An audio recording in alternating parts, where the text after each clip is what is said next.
Hello ladies and gentlemen, I'm Splosion and welcome to Clasmcast. So this evening I'm going to play a game called Tron 2.0. It's a game that was released about 9 years ago in 2003 and fairly standard FPS to be honest with you. I'll let you watch the cutscene. Please, I've got to get back to my routing. I'm already behind on my deliveries this cycle. You have privileges I require. I'm just a simple email script. I know what you are, and I know what you'll become.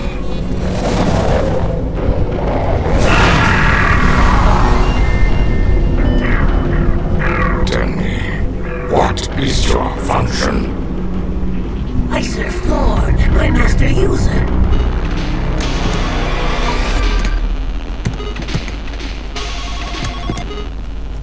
Jet, do you think your dad would mind if I had some of his popcorn? Huh? Oh, sure, have all you want. Yeah? I'm a little surprised you turned down the level 6 programming position. Look, Dad, I know you're disappointed. Damn right I'm disappointed. I pulled a lot of strings to get you that offer. I'm happy making games. Life is short, Pop. I plan to enjoy it. You sound like Flynn. Hold on, son. Mathria, run a security diagnostic. Yes, Alan 1. Results. A virus has entered the system via email. Lab drives 1, 2, and 4 infected. Jet, we'll have to continue this conversation later. This is a restricted area. You just can't come barging in here. Dad? Get your hands off me. Dad, can you hear me? Mathria, where's my father? Alan 2, I require immediate assistance. What do you mean? Contingency protocol activated. Laser activity in 5 seconds. Mathria, stop what you're doing! Put on goggles. Clear digitizing bay.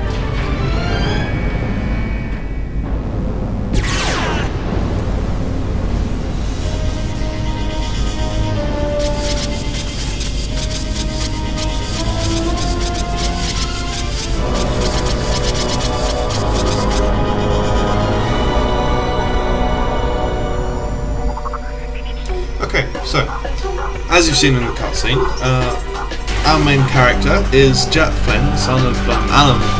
Jet Flynn? Flynn is a different character. Jet Bradley, the son of Alan Bradley, the NCOM programmer in the first Tron film. It's intended as a spiritual successor, and it's set about 20 years after. Of course, with the release of the film Tron Legacy, it kind of doesn't match up with what the original creators wanted, but it is still a very, very good game. It's a very good storyline, so it's worth playing and definitely worth a watch. So I'm going to skip this because it is simply credits, and that way, you know, we can get straight on with the game. Okay. All right. So it's fairly simple FPS and fairly similar in style to. What did you do?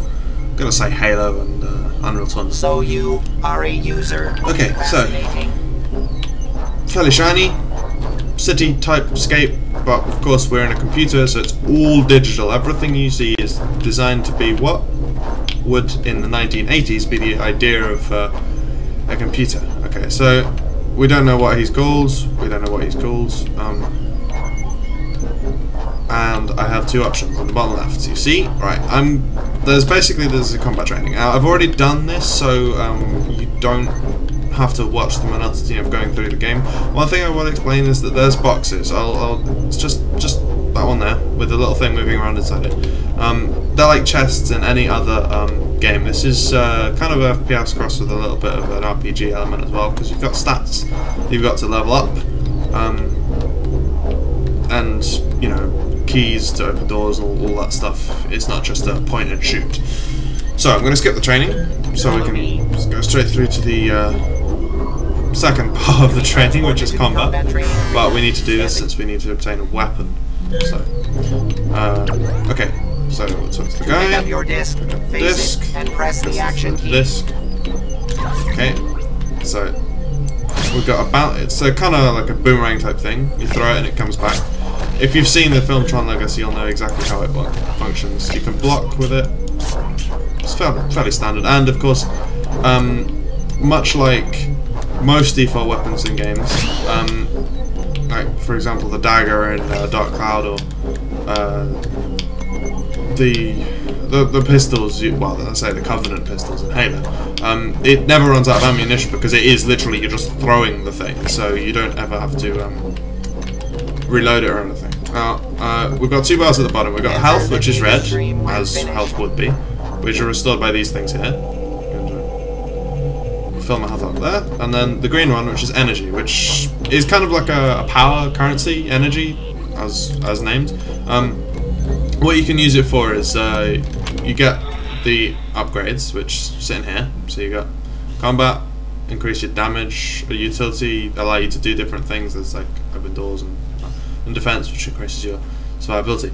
And then, of course, you have these health. So that's processor, speeds of these things here, which will allow you to defrag.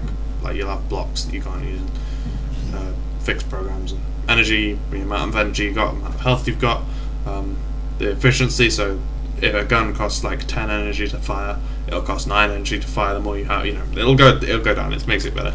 Transfer rate, and there's a speed of speed of retrieving things from chests. There's a timer associated with it, which is a bit of a pain, but it's one of the limited limitations of the section. So we got some default energy enemies. We saw these guys in the cutscene. They're, I believe, viruses, and I guess the big green guy stood on the platform was the antagonist of the game. Although we will have to find that out.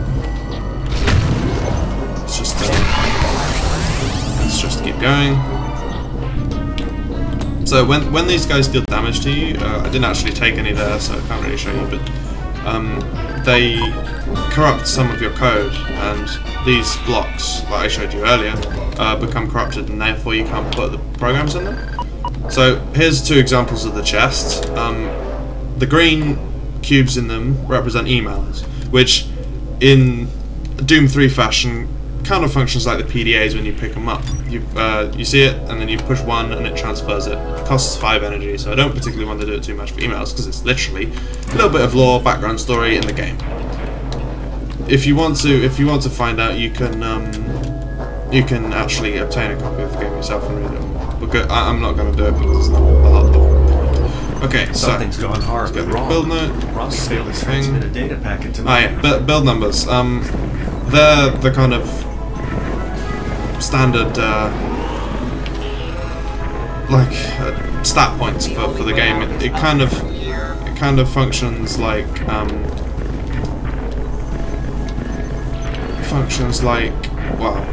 I say Stalker, where you've got stat points, and it buffs the thing, and you collect them throughout the level. So the more you get, the more chance you have, and then you can level up, etc., etc.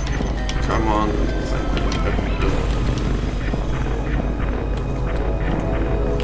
oh, don't want to miss the build note there. Okay, so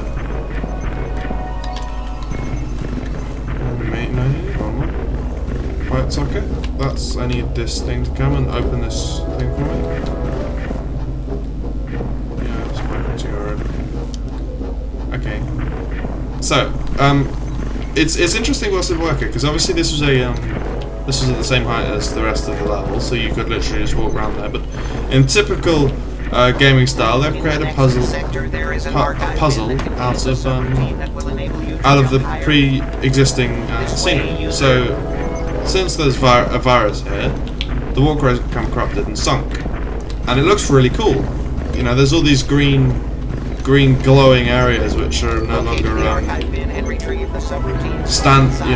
longer uncorrupted, and you can see all the big green lava or doom or whatever that's down there. It's not going to do anyone any good. So let's sneak through. We'll just go down here because this seems like the most logical way to go. Okay, so we've got a bridge, and I guess that's is that? Greetings, program. My name is Ronnie. So we're going to free him, and I've just noticed that up there's a chest. So I'm going to open the bridge and then run up the top. to just go around and see what's up. Let's go this way. So, like I say, it's fairly standard FPS. You've got lean controls, you've got your use function, your block, your fire, as I demonstrated. Don't particularly want to fall off. Okay, so we'll grab the permission. Don't really want the email because, as I explained earlier, it's just a way to. Let's grab this. Well, it means I've got all of them for level. So let's grab a permission. Permissions are useful because they're the keys. They're, you know, out of these archive bins, which you might call chests. Permissions are the keys to unlock the varying things without the game that you can't already do. So let's go back down here. See if we can't free that guy on the other side of the bridge. Okay, so here it is. Very simple. Thanks, program. Okay, another box. Oh, we've got a subroutine, which is the perks, the power, similar to the ones that work in Fallout. You've only got slots for a few of them. And then the blaster, which I guess is a weapon. Gonna just take a guess.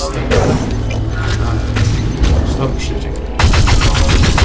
Yeah, that's it. And I'm out of energy already. This doesn't take very long. Ah, no, there's a permission. Give me more energy.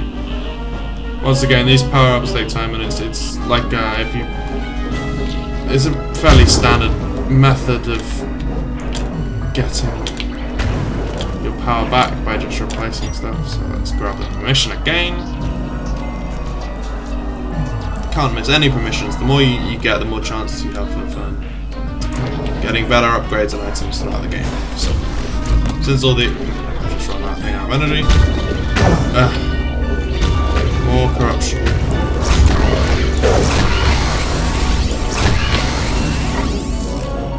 Oh, these things... These mobs drop energy, which is a fairly useful way of getting your ammunition back. Of course, the large majority of the game provides, you know, there's plentiful power-ups and the like. See, the other things that robots can, you know, these virus people can drop subroutines, which I'm on, which takes energy too. Thanks, program. I was afraid my subroutines were becoming infected. So then we... 90% complete. Okay, just let that finish. Follow me to the exit. Okay, let's put this in the slot and then corrupt it. This little box here. Oh, okay. So I think that permission I got earlier allowed me to open this. So let's grab the profile. I think there's really no point in doing that because I've already got it, but it's an uncorrupted one, so it's free. Let's get a clean one, so I don't have to do anything. Okay. Right, so I think there's a profile that allows me to identify things. So let's go to the next level. Escape corrupted sector. Mission 1 complete.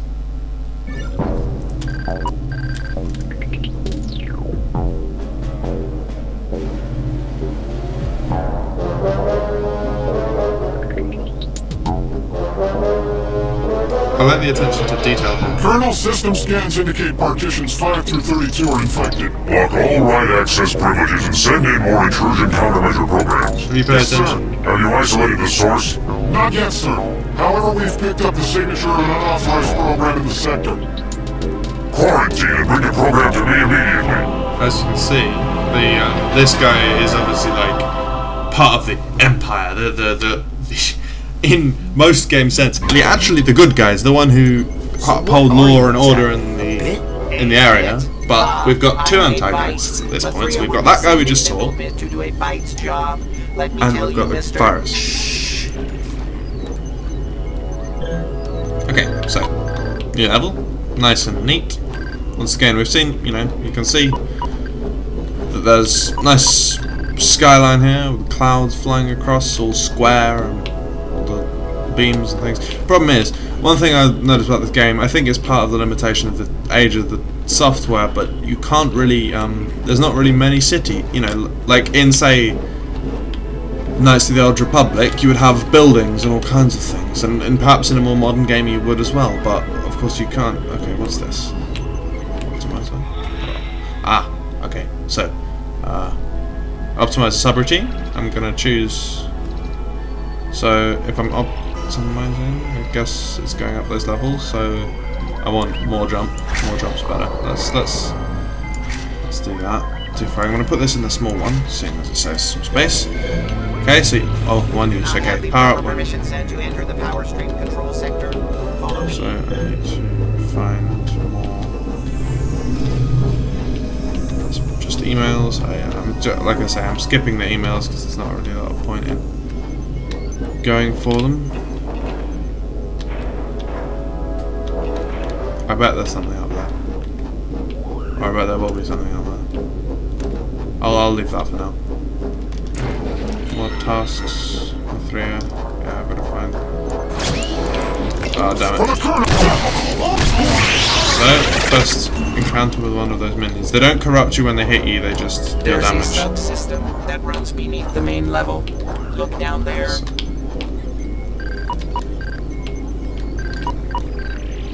Okay, so we're just sneaking here. Ooh, viruses. Missed. Let's get back.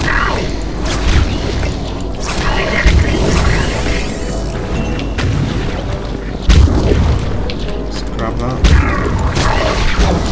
Ah, don't corrupt me. Don't corrupt me. It's not dealing damage at all, but it's wasting my time. Okay, so more energy. More energy is always better than less energy.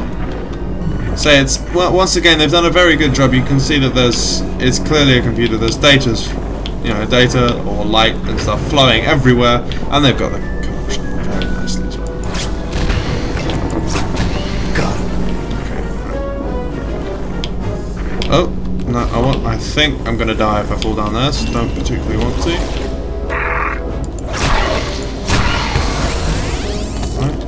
So let's fix. Oh, I haven't wow! I haven't broken anything. It's a rather good sign. Didn't miss anything. Sneak under here. Box, always a box. Fuzzy signature. Okay, more permissions. Never a bad thing. Never a bad thing. That is starting to get on my nerves. However, I don't think it was a very good idea at all to make these subroutines download instantly.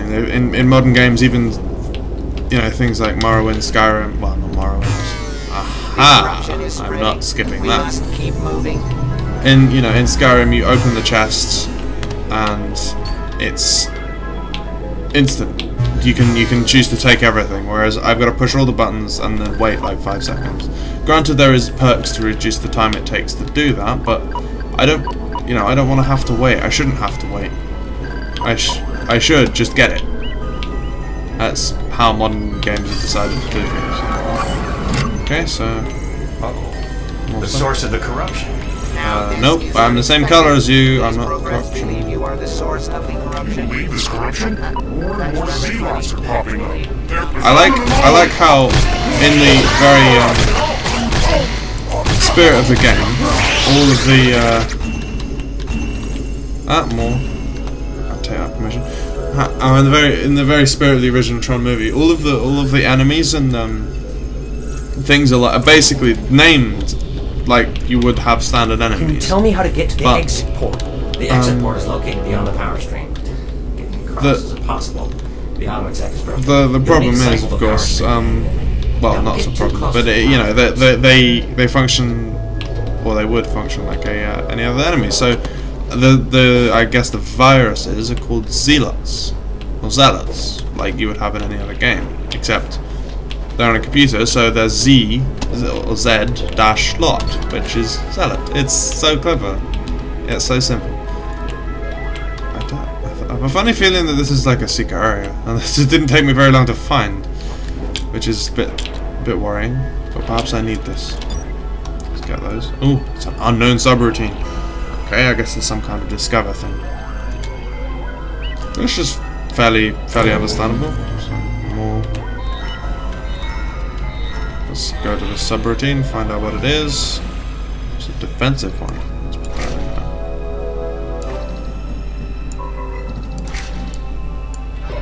Okay. Oh, the subroutines is like an excuse to waste more time. Let's keep going.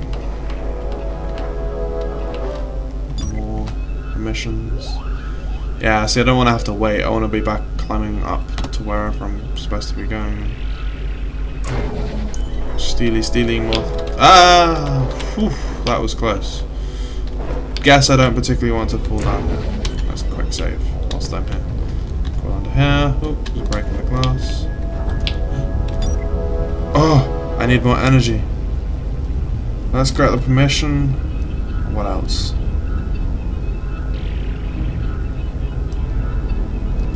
I'll leave the. I'm gonna be short by like 5 energy. That's really annoying. I'll have to find an energy receptacle and come back. Okay, well, as long as it doesn't shut off, and I'll be sure to make that sure. Well, I'll be sure to come back before that happens. Right, just take some energy from these guys, and there's tons of them, and they die. Oh dear. Lucky a quick save. Let's quick load. Just wait. Did I do that already? No, I didn't. Okay, so thankfully I quick saved, so I don't have to be anywhere. Just grab these two and then come back because I need some energy now. I need to be. I think that's done. Come on. Shouldn't have to wait this long. Oh, it's a new profiler, isn't it? It's replaced my old profiler, which is that done? Yes. It's protection. Perfect. I guess as you upgrade them, they get better and smaller, so take up that space. No! Don't you dare! Where are you going? Why are you running down it? Ah! He even dropped a weapon. Look at that guy.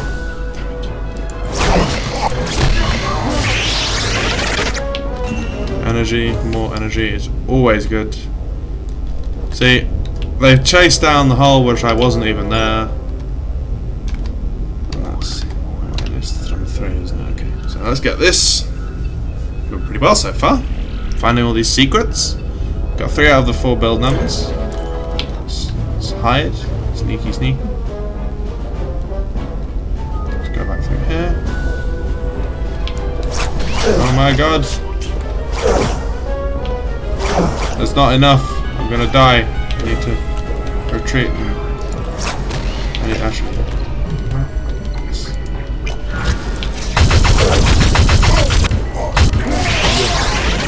That worked. Ah! No! No! I've got to go through this again. Oh dear. Okay, so I shouldn't have died so much. Probably not a good idea, but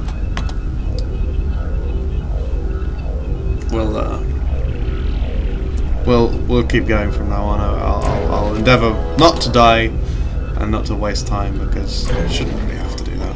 I'll edit some. Got more stuff down here.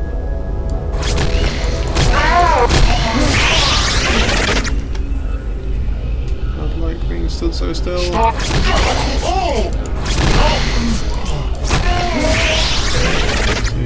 Unauthorized use of resources. No! No! Don't activate that!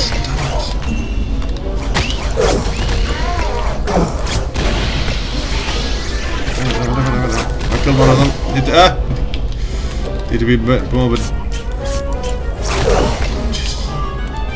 ain't really. Alright, okay, let's go and turn that thing off quickly. Before they okay. Need to go back for that. Oh dear, Jesus.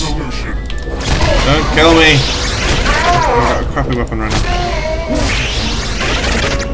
Gotta turn that one off too. Just in case. Alright, so. I can go down the other one, can I? So, much like any other shooting game, when you're reduced to your low weapon, you're in a bit of a vulnerable state when, especially when you're coming up against some armored enemies like I just did there. You can manage, but I think at present the weapon, the second weapon that I have, just uses too much energy, and energy is used as a resource to like essentially buy stuff from the boxes. So I don't think it's a very good idea that they've combined the two. You kind of want both separate.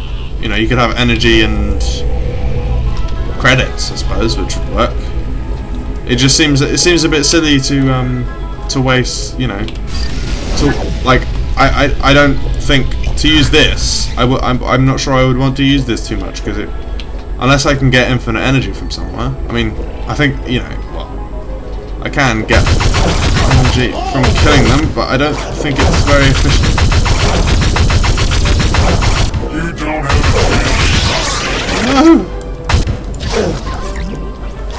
Damn it!